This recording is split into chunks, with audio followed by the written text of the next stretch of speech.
చిన్న పిల్లల్లో ఎవరైనా కొత్త వాళ్ళు కానీ, లేకపోతే బయటికి వెళ్ళినా ఇంట్లో వాళ్ళతో కూడా అంటే అమ్మ, నాన్న కాకుండా వేరే వాళ్ళు ఎవరైనా ఉన్నా కూడా వాళ్ళతో మాట్లాడడానికి, ఫ్రీగా మూవ్ ఆన్ అవ్వటానికి భయం, కంగారు ఏదైనా అడిగినా కూడా ఒక అయోమయం ఫేస్ పెట్టేస్తారు కంగారుగా.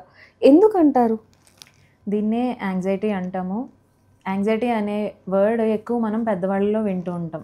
I'm feeling anxious, are you nervous అని అడుగుతూ ఉంటారు జనరల్గా. ఇదే యాంగ్జైటీ ఇప్పుడు మనం పిల్లల్లో కూడా చూస్తున్నాం. అసలు పిల్లల్లో యాంగ్జైటీ రావడానికి ఆ వయసుకి వాళ్ళకి రీజన్స్ ఏముంటాయి చూద్దాం. ఫస్ట్ థింగ్, మనకి స్కూల్లో సరిగా చదవకపోతే టీచర్స్ తిడతారు, మార్క్స్ రాకపోతే ఇంట్లో పేరెంట్స్ అరుస్తారు, సబ్జెక్ట్ రిలేటెడ్ బుక్స్ ఏమైనా తీసుకెళ్ళకపోతే స్కూల్లో టీచర్స్ అరుస్తారు, ఇంటికి వచ్చాక అమ్మ కూడా తిడుతుంది, నీకు రెస్పాన్సిబిలిటీ లేదు అది ఇది అని. ఇంకా ఫ్రెండ్స్ వరకు వచ్చేటప్పటికి గేమ్స్లో యాక్టివ్గా లేకపోతే నన్ను గ్రూప్స్లో జాయిన్ చేసుకోరేమో, ఫ్రెండ్స్ నాతో మంచి ర్యాపో మెయింటైన్ చేయరేమో అనే భయం.